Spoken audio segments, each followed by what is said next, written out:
from the Astronomical Society of the Pacific in San Francisco, California. We're very excited to welcome our guest speaker, actually welcoming him back to the webinar. So Dr. Rob Zellum was with us a couple of years ago. He's from NASA's Jet Propulsion Laboratory. Welcome to everyone joining us on YouTube. We're very happy to have you with us. These webinars are monthly events for members of the NASA Night Sky Network.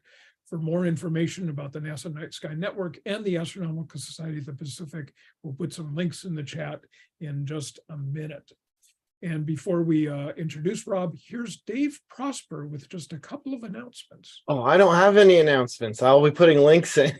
The announcement is I told Vivian she gets to do the announcement. Vivian.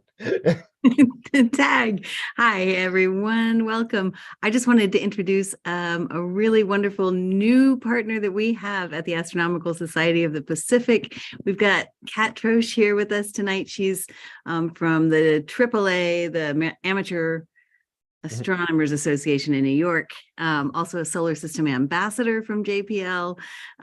We are thrilled that she has joined the Night Sky Network team, and you will likely be hearing from her soon. So hi, Kat, welcome.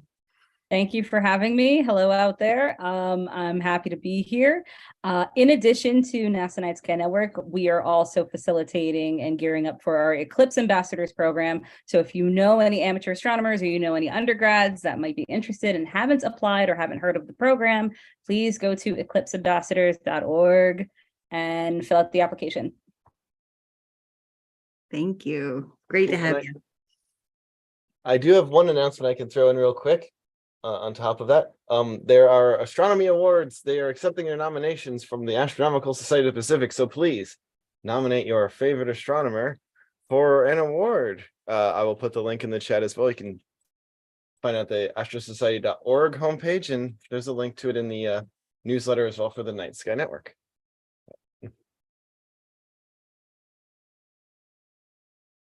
All right, sounds like that's it on the announcements for now. All right, thanks, Dave. Thanks, Vivian, and welcome, Kat. For those of you on Zoom, you can find the chat window and the Q&A window at the bottom edge of the Zoom window on your desktop. Please feel free to greet each other in the chat window, making sure that you select everyone so that we can all see your greetings. Also, let us know in the chat if you're having any technical difficulties, or you can always send us an email at nightskyinfo@astrosociety.org. If you have a question for our speaker, please put it in the Q&A.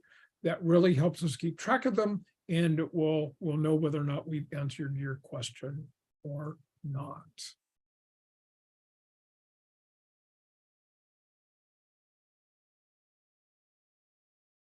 Right. Welcome to the February webinar of the NASA Night Sky Network. This month, we welcome Dr. Robert Zellum to our webinar.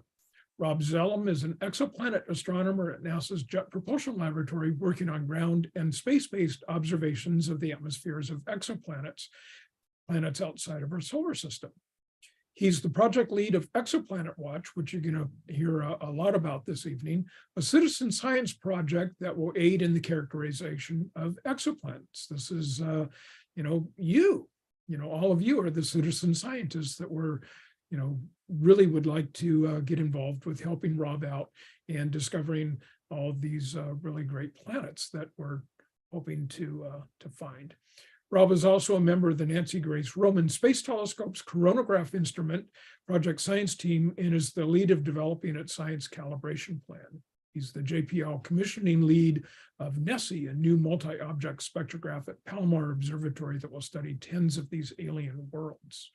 And so Rob has got, a lot of experience doing a lot of interesting things with looking at exoplanets. And so I'm looking forward to hearing from him this evening. So please welcome Dr. Rob Zellum. Hi, thank you so much for having me. Really appreciate it. Thanks everyone for calling in. Seeing tons of people calling in from all across the nation. That's pretty awesome. I'm in Southern California, and we're having a winter storm out here. So it's a little bit chillier than normal. So I'm all bundled up. So in my guest room / office, thanks to COVID. But yeah, it's also super cloudy out here, unfortunately, and that's probably my fault because we have some telescopes we're trying to get online out here in Southern California to help with this project, which I'll be talking about tonight. So thank you again for having me. I think the last time I was here was back in 2021. And there I just sort of gave an overview of about exoplanets. And tonight, as the intro said, I'll be talking about our citizen science initiative where all of you can participate and help us observe transiting exoplanets. So I'm here to talk about Exoplanet Watch, our citizen science project to observe transiting exoplanets.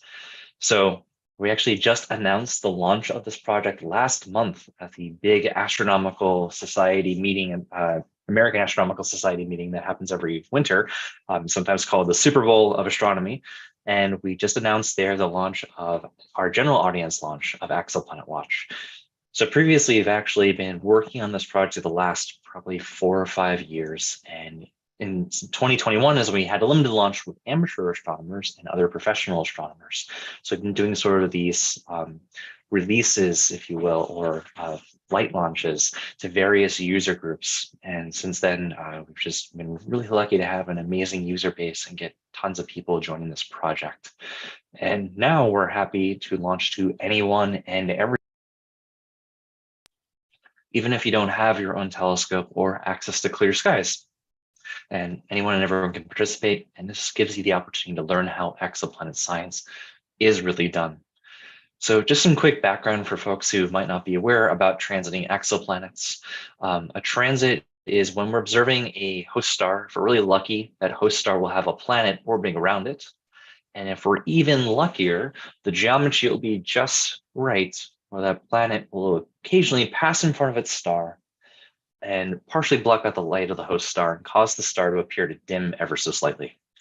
And the amount of the dimming is directly related to the ratio and the size of the planet to the star. So the bigger the planet, the bigger its area, the more light it blocks out from its host star, the bigger the signal. Smaller the planet, less area, smaller signal that blocks out the light of the host star, smaller dip in brightness. So you can actually use the transit method very importantly to directly measure the radii of these exoplanets. But the transit method also affords us the opportunity to study a planet's atmosphere.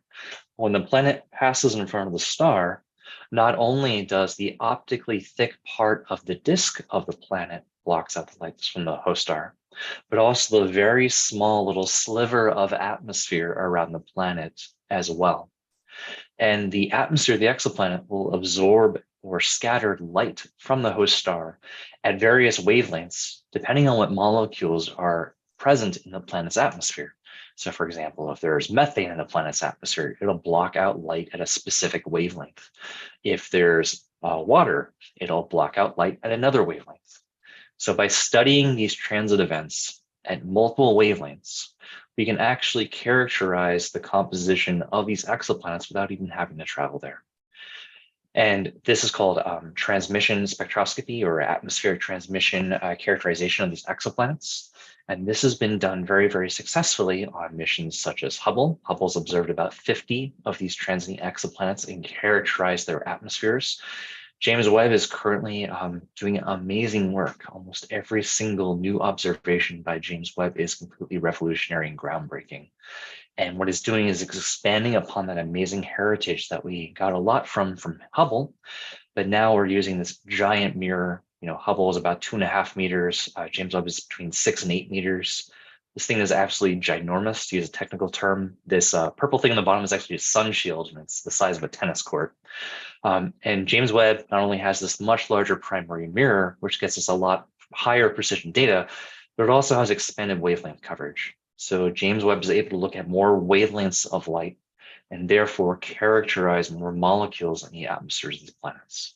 And James Webb is predicted to maybe observe tens, if not hundreds of exoplanets. Looking even farther into the future, though, there's a mission coming up by the end of this decade called ARIEL.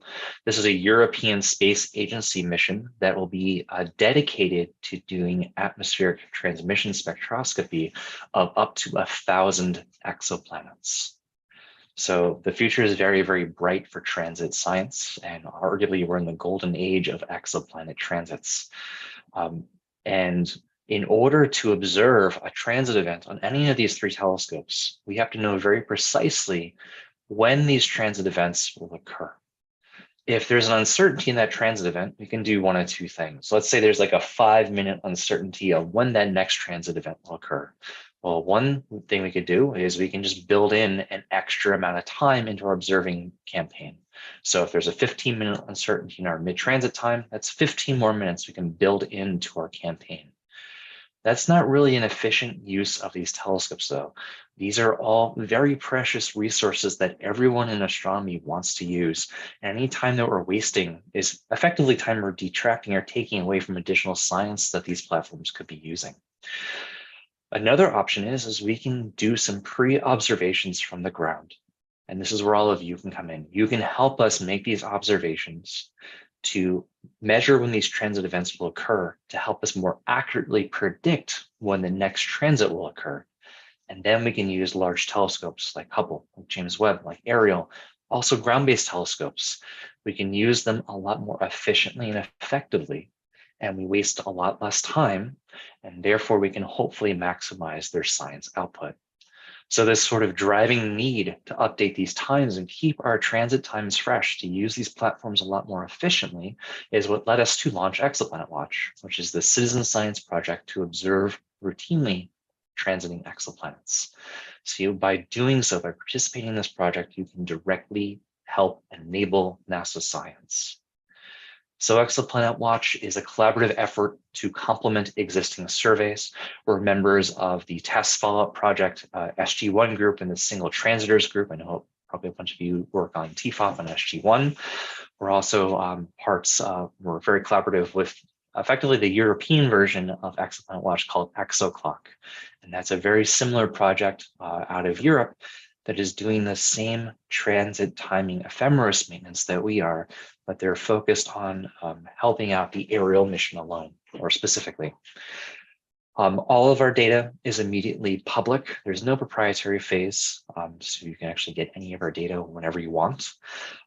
We have target requests by professional astronomers. We actually had a campaign in November of 2021 that I'll be talking about tonight as well, where we actually had a request by some professional astronomers who want to use James Webb to observe a target, and we helped save them about 3 hours of observing time. For your work, any observers will be listed as co-authors. I feel very, very strongly about this because if you do the work, you deserve the credit. And we are part of NASA's Universal Learning and funded through the end of 2026, I believe. So as a citizen science project, we have two overarching goals. We have those science goals that I mentioned before. So, the efficient use of large telescopes. We can also discover and confirm new exoplanets as a TFOP member. We can also monitor for stellar variability, which is very important when we're observing transits, because we're always making differential measurements of a planet relative to its star. So if the star signal changes due to star spots or flares, that could actually impact our interpretation of the exoplanet's atmosphere. And a planet that we think is cloudy could be clear, or a planet that we think is clear could be hazy, and that could have large ramifications for what we think its composition is. But as a citizen science project, we also have these educational goals to engage and teach the public about exoplanets and enable them to do science. And our evil plan is basically to help inspire the next generation of folks to join STEM fields, hopefully astronomy, and help get more folks involved and interested in joining astronomy or other STEM fields as well. So before I give sort of a quick overview of the entire project, I'd like to first show off our Exoplanet Watch team. At the top, we have our 3 awesome interns. There's Izzy Huckabee, who's an undergrad at Arizona State University, a senior, and has just gotten into some graduate schools. So congratulations to Izzy. In the middle top is Kaya May. She's an undergrad at University of Colorado Boulder. And then Tamim Fatahi at the top right at Cal Poly SLO. On the bottom, we have John Engelke, who's at Raytheon and one of our software engineers. He's our development lead of our pipeline called Citizens, I'll be talking about later. Right here is Kyle Pearson, our deputy science lead. There's Rachel Zimmerman Brockman, our outreach and engagement lead. And then this weird dude is, I think, the project lead for this project. So we'll ignore him maybe for a little bit. All right, so here's a quick sort of overview of this project as a whole. It's a little overwhelming at first, so we'll step through it. Let's say you have your own telescope and you'd like to participate in this project. Well, what you would do is you go to our website, and on there we have a little link that says what to observe. And we have a plugin through the Swarthmore Transit Finder where you can actually identify the high priority exoplanet watch target lists that are observable from anywhere in the world. So you can actually see what exoplanet watch recommended targets are available for you to observe tonight, assuming it's clear. That being said, you can observe any target you want. You can observe even targets that folks have observed, since the mid-90s when they were first discovering transiting exoplanets. We'll accept data on any single target. Then after you plan your observations, you go out and observe. Here's actually one of our users, Brian Martin, in front of his setup. And then hopefully you get a clear night and you get some nice looking data. If you don't have your own telescope or access to a telescope, or if it's super cloudy where you are right now, you can actually use our data checkout system to request data of your own. So we're very lucky and fortunate to have this amazing partnership with the Micro Observatory, which is run out of Harvard Smithsonian. And they have a network of 6-inch robotic telescopes. A majority of them are in Tucson, Arizona, in the southwest of the US. They also have a few in Cambridge, Massachusetts, in the northeast of the US. And these telescopes, as you can see in this picture here, they're actually fully weatherproof. They observe every single night of the year, rain or shine. And they actually donated to us over 10 years of archival data that they've been collecting. That's about 2,000 data sets. So again, if you don't have your own data, you can go on our website and you can use our data checkout tool or our data request tool. Just type in your email address, just prove you're not a robot by selecting the stop signs and that little 3x3 grid of images. And in a few minutes, assuming our email server is back up, you'll get emailed directly to you one of these sample data sets. So you either get your data by observing it yourself, or you can get it from us from our archival data sets. The next step is you analyze your data. So for data analysis, this is where you take your raw images, typically in FITS formats, and then you process them to make a data product, a time series, a light curve that shows the transit event occurring.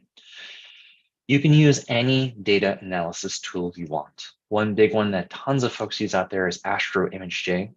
We also have our own in-house software called Exotic.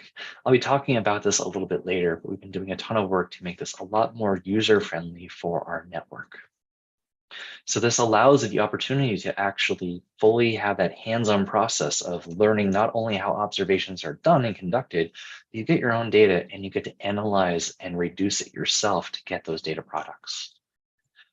Then when you're done with your analysis, you upload it to the AAVSO, or the American Association of Variable Star Observers exoplanet database. We are extremely lucky to have this amazing partnership with the AAVSO. They're letting us use their database for free to stage all of our data, and all of our users can sign up for a free AAVSO account and upload their data to this account as well. And it really makes our lives much easier. I remember we were fretting on what we would do to enable users to contribute data to us. And for some reason, JPL didn't want random people uploading data to their network for some reason, I don't know. So AVSO really saved us here and really made this very, very easy. And they're absolutely a delight to work with. So then after you contribute your data to the AVSO, sit back, relax. You get unpublished papers as co-authors if your data is being published for the first time. But also, you can go on our website right now and look at any of our data and any of our data products and write any paper you want. I mentioned there's no proprietary phase. I'm giving you all permission to go on our website right now and grab our data and scoop us.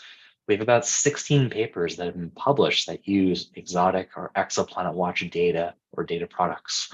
And only 2 of them have been written by professional astronomers. We really encourage our users to lead their own studies, to write their own papers. And a lot of those are actually written as first author papers by high school students. So this is a great project to get involved with if you're an instructor out there that's looking for a project for your school group to work on, or anyone if you want to start publishing or contribute to published papers as well. So I mentioned Exotic, our data analysis tool. That stands for Exoplanet Transit Interpretation Code. This is our real astronomy analysis tool. So this is literally the same exact code that we use as professional astronomers to analyze our data and our observations.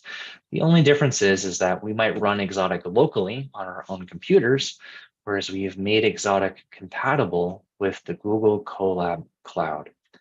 So what this enables you to do is you can actually get on your smartphone and sign into this website just using a free Google account, and you can run Exotic completely on Google servers for free. This is key because you don't have to worry about installing Python or installing the right Python packages, which can be a pain and very confusing and doesn't always work correctly. This takes the stress and the hassle out of all that. Just go to our website. There's a link that says Exotic, and you can select the version that's appropriate for you. And you can analyze your data in as little as about 5 to 10 minutes. And that's going from your raw images to a fully analyzed science grade light curve. I can say science grade because we actually published our paper in 2020 using the outputs of Exotic, and you will get plots that look just like this that you can also publish in your own papers. And this is to teach you how science is done. This is a real tool used by real professional astronomers. We also have step-by-step tutorials on how to use Exotic, and we're making some videos as well to help out. Tonight, I'll be stepping you through the intro version of Exotic if there's time.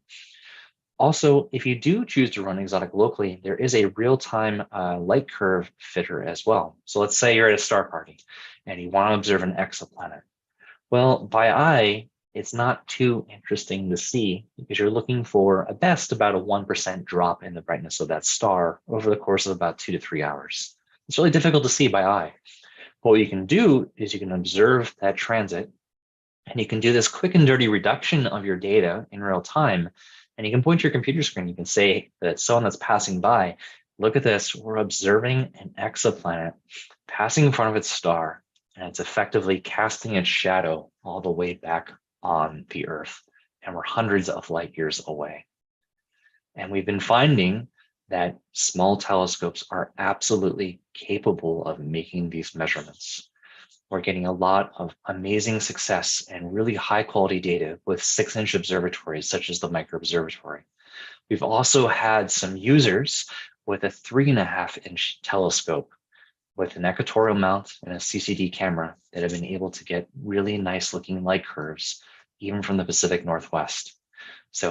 And we also have observers in the LA area. There's a guy just 2 towns over from me outside of LA, and he's routinely observing almost every single night 1 to 2 transits and getting amazing data quality. So you don't need a big telescope. You don't need dark sky conditions to do these observations and contribute back to this project. So that's sort of what's happening in the front end. You can make your own observations, you can request data from us, you analyze your own data, you upload that data to the AAVSO, and then you sort of sit back and relax and get published or publish your own studies. What happens on the back end, though, is our pipeline called Citizens. This is not a typo, that's an acronym that stands for the Citizen Initiated Transit Information Survey Enabling NASA Science, kind of a mouthful there. But what Citizens does is it automatically goes out to the AAVSO exoplanet database and scrapes it every other night. And we download all of the observations on the AAVSO website. We then reprocess the data by refitting it with model light curves.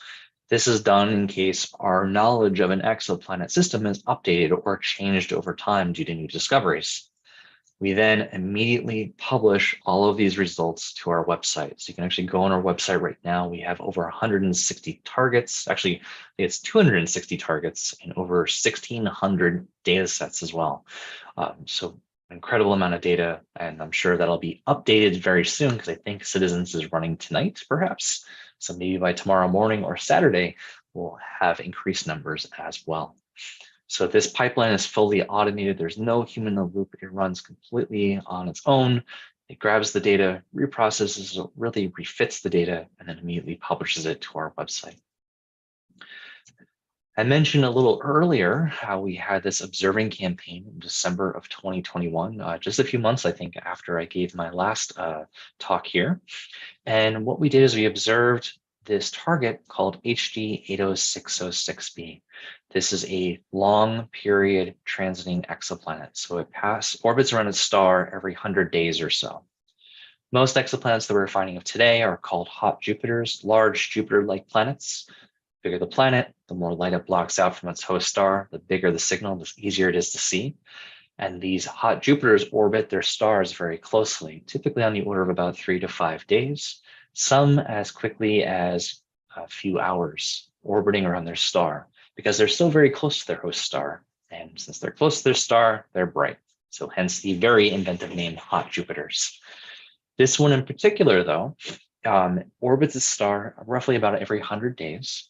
And as such, since it's so much farther away from its star, a transit event, the time it takes for that planet to pass in front of its star, takes on the order of about 12 hours. And when we make these transit observations, we not only need to observe the in-transit portion of the data, when the planet's passing in front of the star, we also need out-of-transit baseline to help establish the baseline of our observations. So this 12-hour transit observation could easily be 14 or 24 hours of observing, which is impossible for any single location on the Earth to observe. And the reason we care about observing about this transit so much is because in a few months, this will be observed by the James Webb Space Telescope.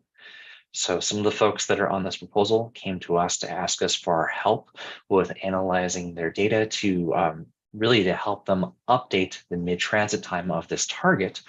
And we went to our users and had a big observing campaign over the nights of December 5th and 6th, and maybe the 7th as well.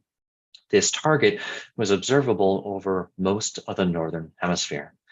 So we actually had folks in Eastern Asia start observing the pre-transit baseline.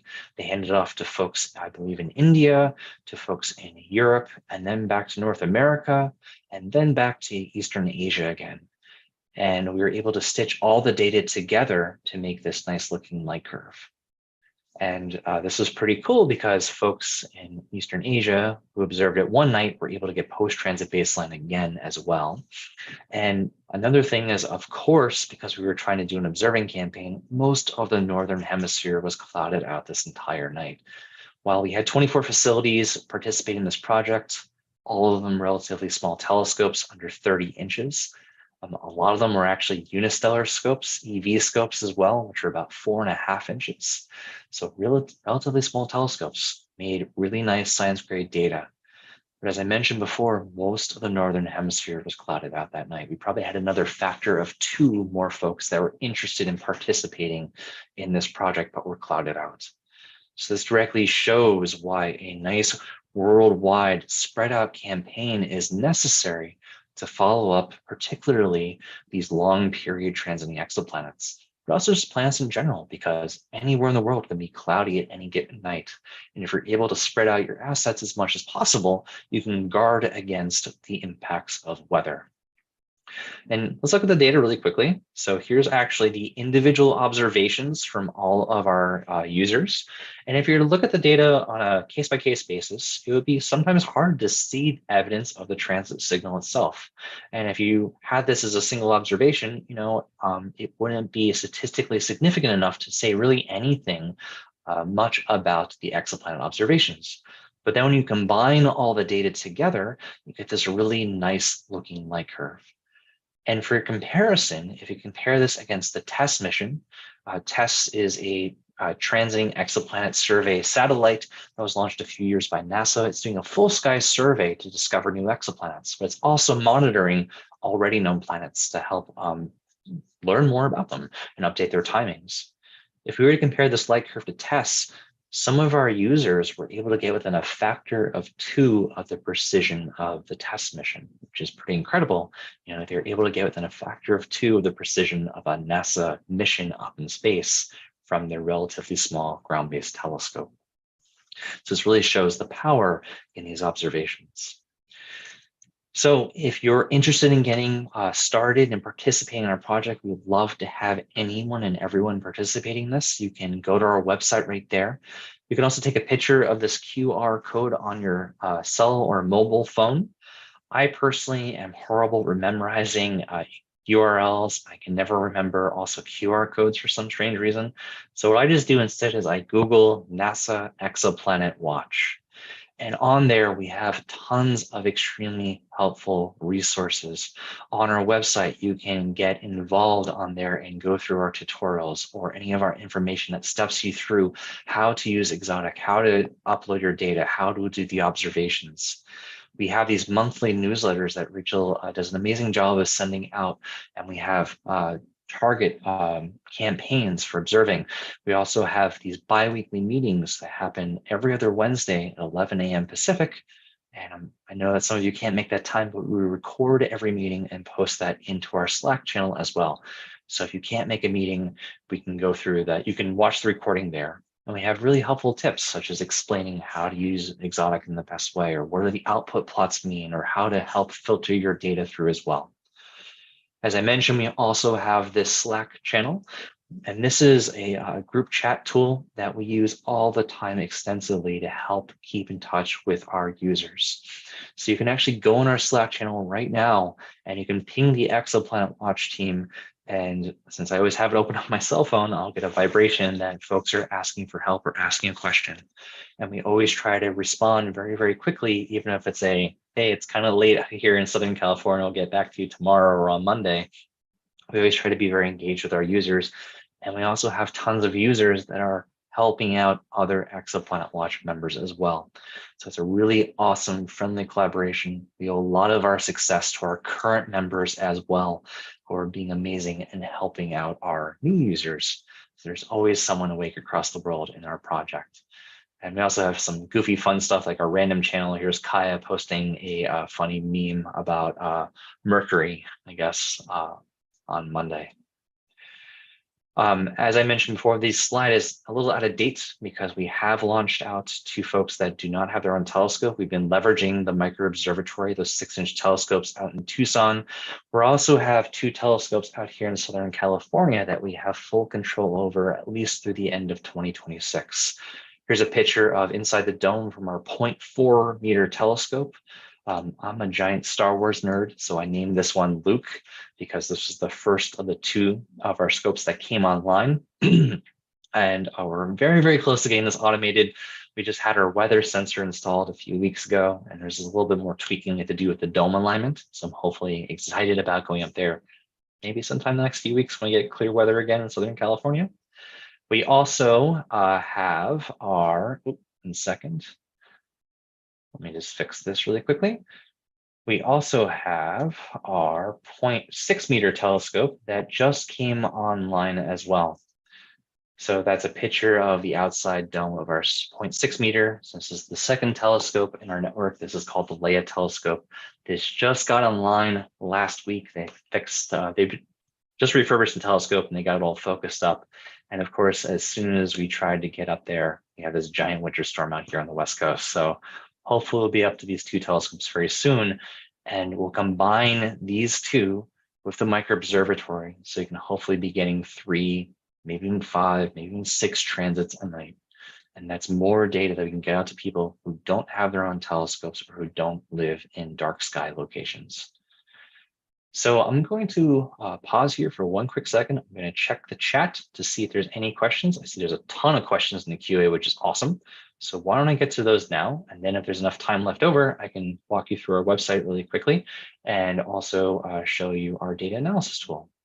So is that okay, Brian? Rob, before we start that, I'd like to introduce Rachel Zimmerman-Brockman, who is the public engagement lead on this, and I would like to invite her to help out with the Q&A. And so Sure.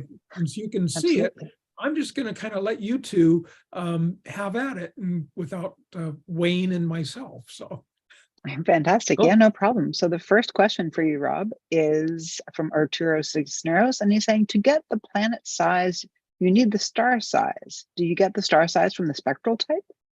There's a variety of different ways you can get the star size. Some of them have been directly measured through various techniques, but a lot of the times you're right, it's through spectral analysis by looking at the spectral type of the star and then estimating the radius of the star from there.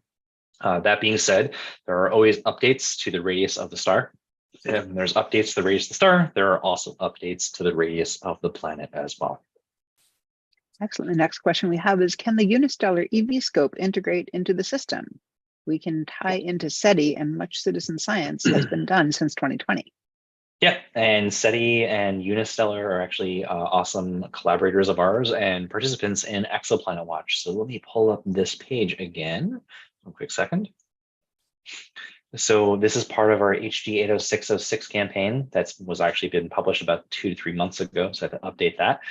You'll see that actually a few of these unistellar telescopes. Those are 3.5-inch telescopes made by the Unistellar Corporation. They're EV scopes, and their data quality is actually really outstanding for such a relatively small 4.5-inch telescope. I forget which of these plots there are, but they are contributing regularly observations to our project. So we really appreciate their participation. It's amazing. You really don't need a very big telescope as long as you have a good tracking mount. That's really the important thing. It's being able to follow the same star over the course of the night if you can. And the next question is kind of helps for sure. Yeah, the next question is related to that, which is, how do you normalize across all possible equipment types? What helps is by using comparison stars. So a comparison star is a nearby star in the field that is supposed to track out or assess the uncertainties in your data and allow you to then characterize them and remove them from your system. So that was basically by leveraging spectral or comparison stars, we can then normalize across different equipment types. We're also finding a strength in numbers play. You could have a user that accidentally observes the wrong target or might not have a high quality data set because maybe there was very high cirrus clouds. They couldn't see by eye, but it impacted the scatter in their data. And what we're able to do is by assessing all the observations that have been uploaded to our pipeline from a single target, we can actually sort of weed out, data sets that might be questionable. Whether that's due to weather impacts or maybe actually looking at the wrong target.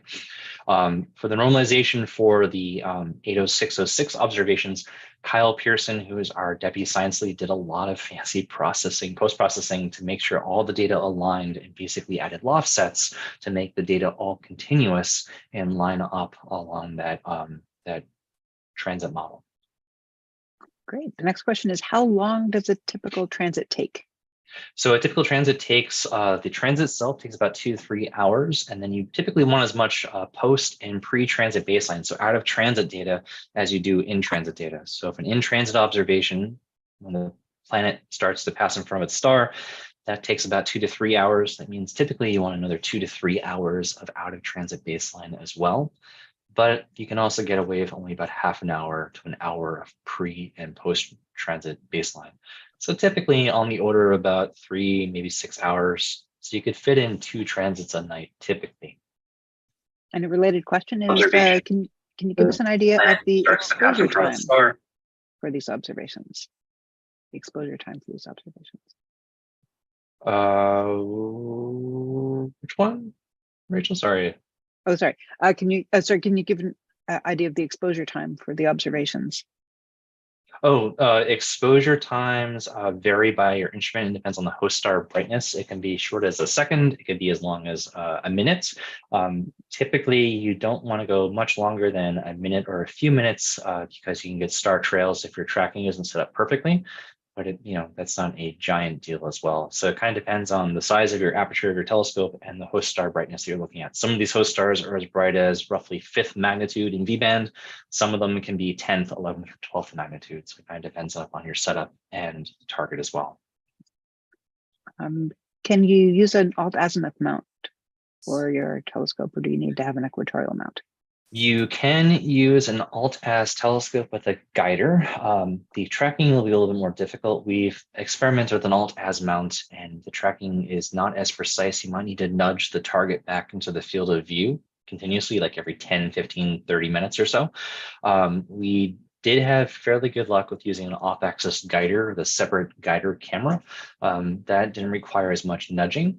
But at the end of the day, we found that an equatorial mount just made your life much easier. It was able to track for a long period of time, about 6 hours on your target, and stay relatively closely aligned with your target. But yes, you can use a alt-az telescope for this on that mode. And you can also use a ZWO not cooled planetary camera. We actually use one of those ourselves. We have a 6-inch telescopes. They're Celestrons that are optical tube assemblies right off from Celestron's website, I think. And we got these equatorial mounts, and then we have like I think one of the $200 ZWO cameras. It's not cooled at all, and it's able to get really great data. And actually, one of these data sets in here from our HD 80606 campaign, one of these is actually by one of our interns who observed this that fall with one of our Exoplanet Watch setups. I forget exactly which of these data sets is him, but he was actually able to do this with that 6-inch telescope, a 6-inch Celestron, with the equatorial mounts and the ZWO camera from the top of the astronomy building in Pasadena. So he was able to make these observations despite having nearby light pollution. Cool. Another question that came in is, what's the difference between Exoplanet Watch and the Exoplanet Research Workshop? Both are listed on SciStarter. I am not sure. I've not heard of the Either. Exoplanet Research Workshop, so I'll have to take a look on that. But yeah, I'll have to take a look. I'm not really sure, James. Sorry about that. Yeah. And then Steve Taylor's asking, how has anyone managed to use a Raspberry Pi HQ camera on a scope? I don't know if anyone's used a Raspberry Pi HQ camera. I know folks that use Raspberry Pis all the time. Some of our amateur astronomers use it to automate their observatories and take some of their images. You can actually hop on our Slack channel. We have an observing Slack channel as well, where we have a lot of our amateur astronomers, and they're super nice and friendly, and they can actually let you know if they have used those setups to make their observations. We also have an astrophotography channel on our Slack. So if you are already taking beautiful pictures with your telescope and cameras, feel free to post those there as well. And some of those pictures do end up in our monthly newsletter.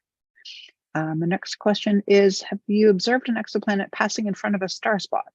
I have, and star spots can actually be a pain for transit observations because when the planet passes in front of the star spot, it's sampling a different part of the stellar photosphere than the rest of the stellar photosphere. And again, this is a differential measurement when you're making a transit.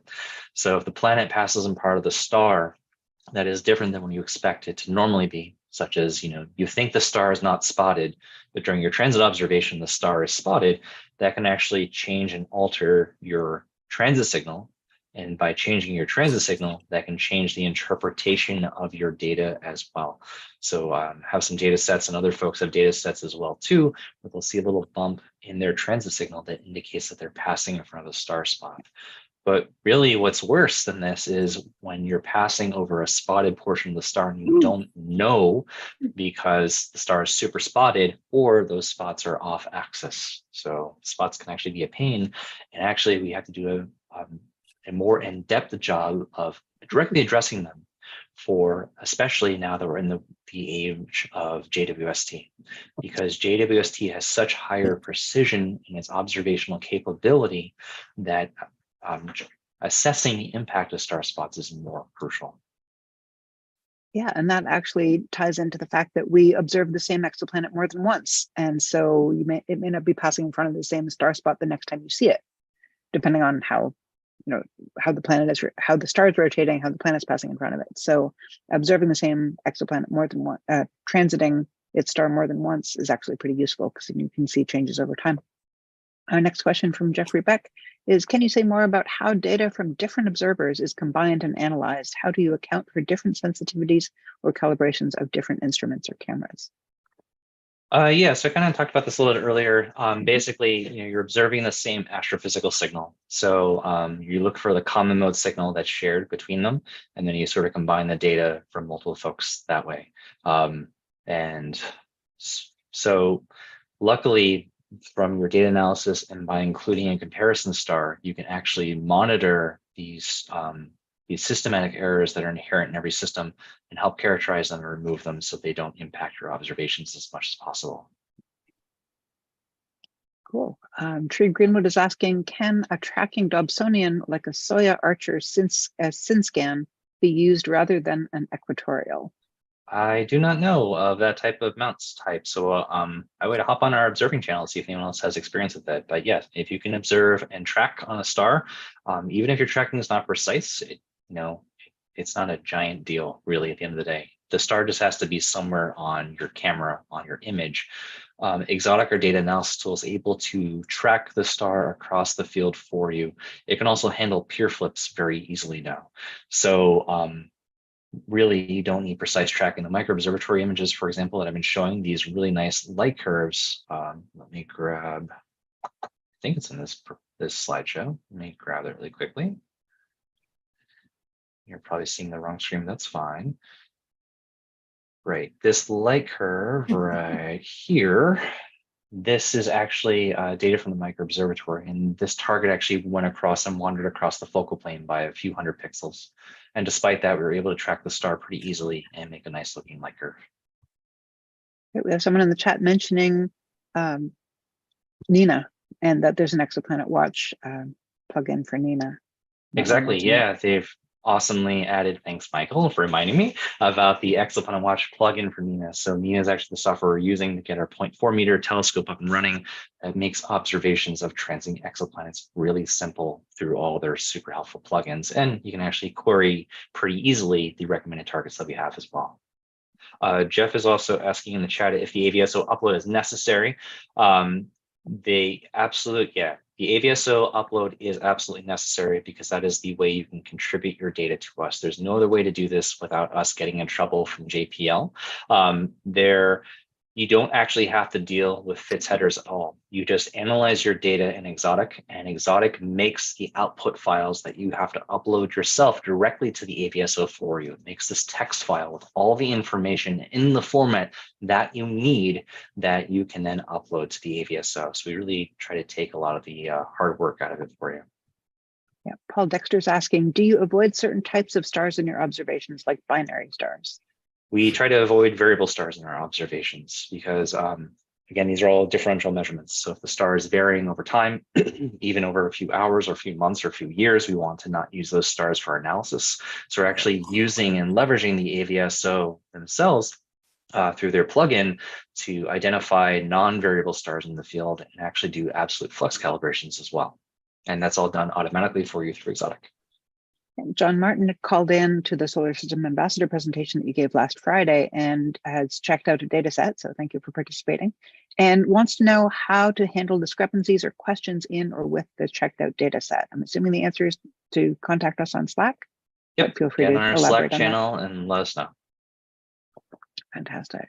Pam Whitlow wants to know if they can use a wedge on their alt as, and yeah, you can probably use okay. a polar alignment wedge and see how well that works in the tracking. Again, the tracking just might not be as good as a straight up equatorial mount. So you might have to nudge the star back into the field every few hours. The great thing about equatorial mount is you can typically set it and forget it and, you know, take a nap if you are so bold while your telescope is observing. Cool. Mariah Contreras is asking about using an 11-inch Celestron with an equatorial mount and a ZWO camera. Is there anything else you would advise to procure for this? I think that's probably all you need, right? Sounds like you have all you need. You have the equatorial mount, the camera, the telescope. You actually have a relatively large scope, which is great. Really just we have an observing guide or recommendation on our website. We also have linked on our website Dennis Conti's guide to exoplanet transit observations. And we also have tons of very helpful people on our website and our Slack that are more than happy to help. So if you have any questions about how to do the observations or you know, if you're running into any issues, please let us know. And no worries, Steve, happy to answer both your questions. Yep. And then Brad, Jeff, I think I answered that as well. Yep. Brad wants to know if you can use a partial transit if the weather interferes with transit before it's complete. Yep, partial transits are extremely helpful as well. So by partial transit, that means that you're only able to get like maybe the first half or the second half of the transit. That's not a big deal.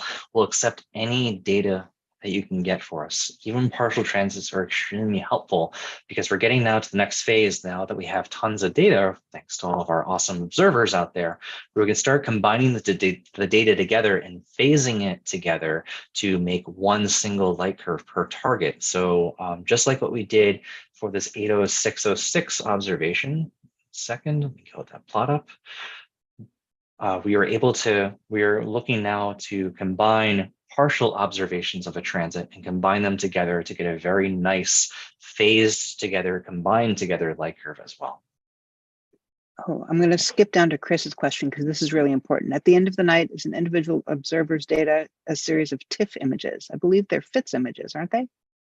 Yeah, so typically we need the FITS images because we need the metadata, that's the information inside the image files. So if your camera can only give you TIFF images, let us know and we can take a look and see if we can add that functionality and expand that into exotic as well. So that's on the observer side. But then once you use a data analysis code such as AIJ, Astro Image J, or exotic, or HOPS, or whatever you want to use, what will be spit out at the end of the day is basically a text file, the time series, that will measure the flux of your transit measurement versus time. Great. I think Brad has a second question about an unfiltered time series. Since transit timing seems the most important part here, no photometric filters are needed. Would filtered observations be more valuable? We will accept data on whatever mode you can take for us. So if you have a specific photometric filter that you really like, or if there's another one that you really want to use, or if you don't have filters, it's not a big deal. Exotic is flexible enough so that you can actually run it for any photometric filter. But like you said, Brad, we care for a lot of this science, mostly the timing measurements. And while photometric filters are great because they could potentially tell you about different information, about different wavelengths of light for the planet's atmosphere, I'm not really convinced that anything less than, a 1.5 meter telescope class telescope has the precision necessary to really see anything about the atmosphere. So unfortunately, I don't think we have the precision to really say anything much about the planet atmospheric characterization, but this is where all of these small telescopes really have the ability to shine. So if you find, for example, that in your neck of the woods, then our filter is the best thing to use because there's a nearby light or the moon is out, go ahead and use it. Or if you find that the V-band filter is what gives you the best signal to noise, go ahead and use that too. It's whatever works the best for you. Great. Someone is asking how often you should take a FITS file. You should be taking a FITS file for every single observation. So I didn't know that the ZW planetary cameras take AVI videos. I believe they also have a feature to take a FITS image instead. Maybe I'm also getting confused with the exact ZWO camera that we have as well. We don't have the support right now to turn an AVI into a light curve. We really, at least right now, need those FITS files for exotic to work. And Paul's asking for the barcode again, so I'll put that up. But also a reminder, I can never remember barcodes, and just in case anything changes, just Google NASA exoplanet watch for this as well. That's the best way to get our information on there. And I'll check the chat as well to see. Let's see. Jeff is asking about a field derotator on the Altaz. You do not need to use a field derotator at all. Exotic will automatically align all of your images for you. You don't have to worry about that at all. So you can have your field rotate, you can have a pure flip, it doesn't matter. Exotic has the code in hand to do the analysis for you. Yes. Do you want to go ahead and show the website now? Yeah, let me just check the chat again to make sure that there's no other questions that I've missed.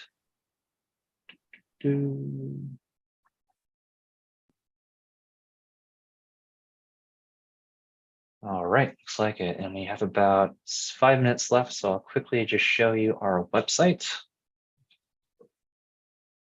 So again, what I do, because I can never remember URLs, is I just type into Google NASA Exoplanet Watch, and we should be the very first image or the very first link that pops up here. Click on that, go to our awesome website. On here, we have a nice link that Rachel put at the very top of the page to join our Slack channel. If you click on this, you can join our Slack workspace for free. And this is basically a chat client, so you can all interact more easily, not only with the JPL Exoplanet Watch team, but also our other helpful members as well. So if you have any questions, and if you're running into issues with exotic, with analyzing your data or taking your observations, you can ask, and one of us or one of our other friendly users will get back to you as well. We also have lots of helpful links on here, such as how to participate in our project, such as getting involved. If you are an amateur astronomer and have your own telescope, we have a guide, an observer's manual on how to set up your telescope with recommendations. There's also this great practical guide for exoplanet observations by Dennis Conti. And if you don't have your own telescope, you can also do our data request system as well. So you can actually click the link here if you don't have a telescope, and this will take you to our data checkout system. At the bottom of this page, you fill out your email address and you prove you're not a robot. Apparently, I'm not a robot. That's scary that it knew that already.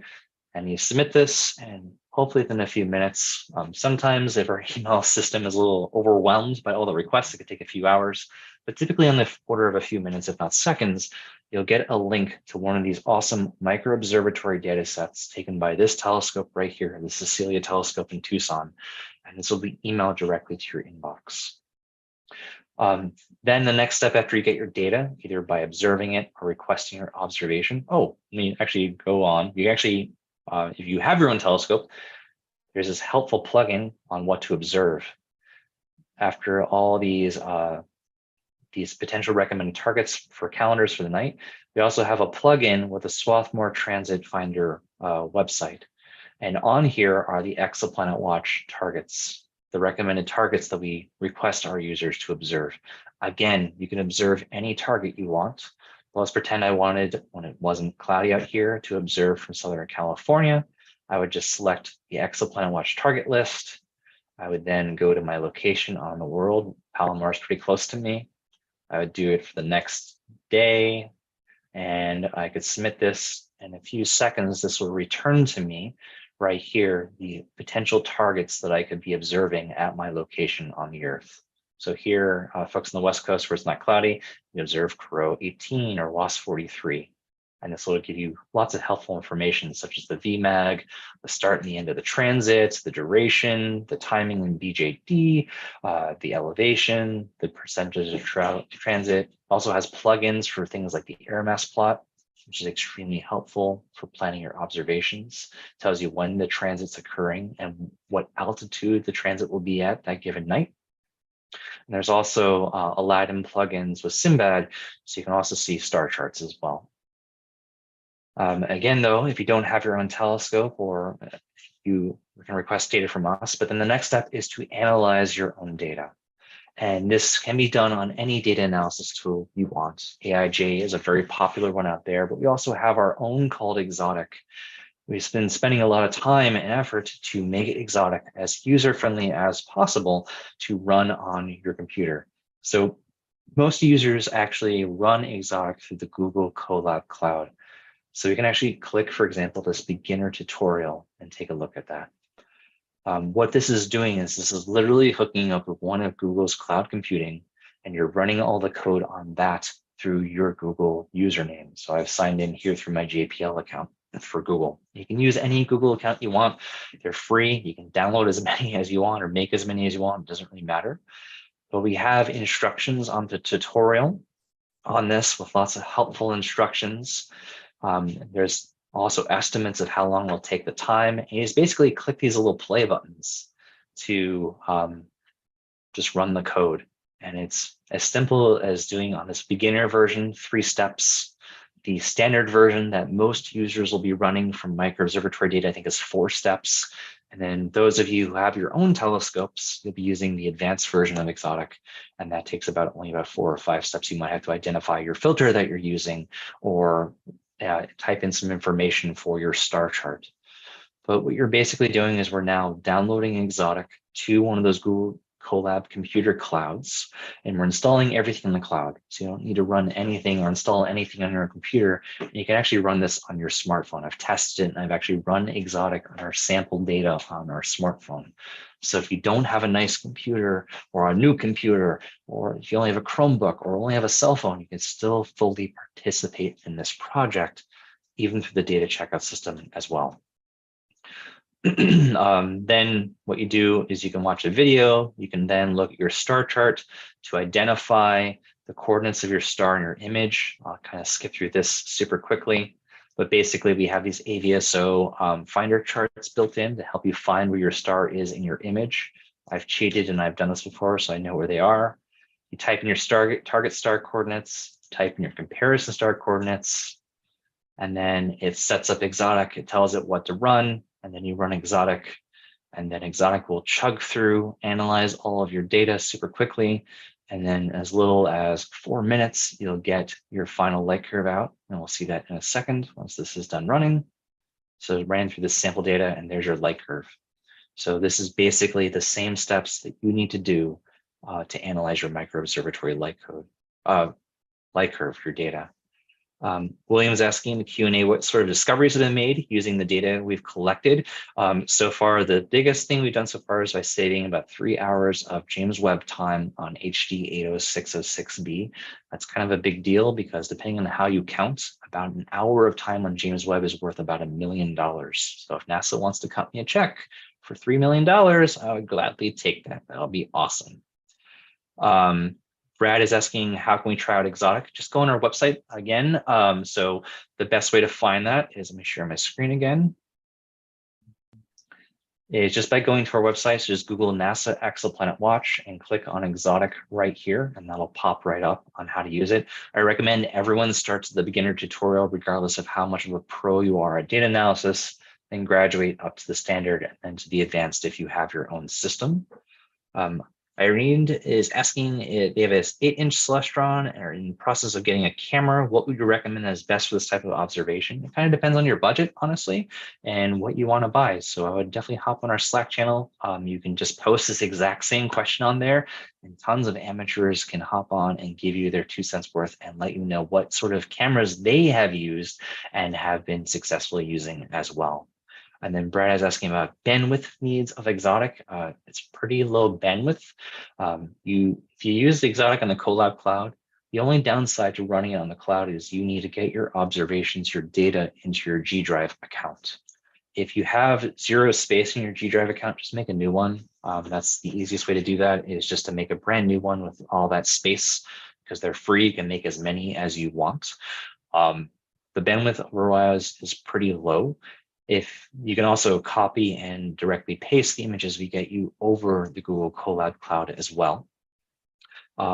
So I don't think the bandwidths are actually that bad. You can also run Exotic locally on your machine. We actually have a way for you to run the code completely locally. So if you do have bandwidth issues or data capped internet, you can still fully run Exotic on your own computer. It runs really well on Linux and Mac systems. Windows, it's a little bit more clunkier, unfortunately, to run it on. Because Bill Gates, I guess, has some issue with Python sometimes, or I don't know, really. But if you run into issues, just let us know, and we're happy to step you through that process. And then Gregory is asking, how often should you take a FITS file with a ZWO camera, 1 minute, 2 minutes? It depends on the brightness of your star. You want to make sure that you do not saturate or fill those pixel well depths on your target or your comparison stars. So if your pixel well depth can hold 60,000 counts, we typically recommend that folks fill about half their pixel well depth, so about 30,000 counts. And you want to do that for your target star and your comparison star. So it really depends on the saturation limit of your telescope and your camera, how big your camera it is, and also the brightness of your target star and host star as well. I'm just checking the chat again. Yes, and I think that is all the time we have and all the questions we have as well. Yeah, we're right just a couple minutes past the top of the hour, and you know, this is fantastic. Thank you so much, Rob and Rachel, for joining us this evening, and thank you everyone for tuning in. And so you can find this webinar along with many others on the Night Sky Network website in the Outreach Resources section. Each webinar's page also features additional resources and activities. We'll post tonight's presentation on the Night Sky Network's page here in the next day or so. It should already be on the YouTube channel. And then join us for our next webinar. It's kind of interesting. You said that, Rob, that you were involved to some extent with the Nancy Grace Roman Telescope. On Tuesday, March 21st, we're having Brandon Lawton from Space Telescope Science Institute, who's going to tell us all about the Nancy Grace Roman Space Telescope, which is scheduled to launch in 2027. So it's not that far off, not really, but so thank you everyone for joining us, and keep looking up. And thanks again for having us. Really, really appreciate it. This was great. I think we, I think we set a record for the number of questions that were addressed. Of course, we started off quite early, but these were great questions. Thank you, everyone who's still out there for posing all those. It was, I learned a lot.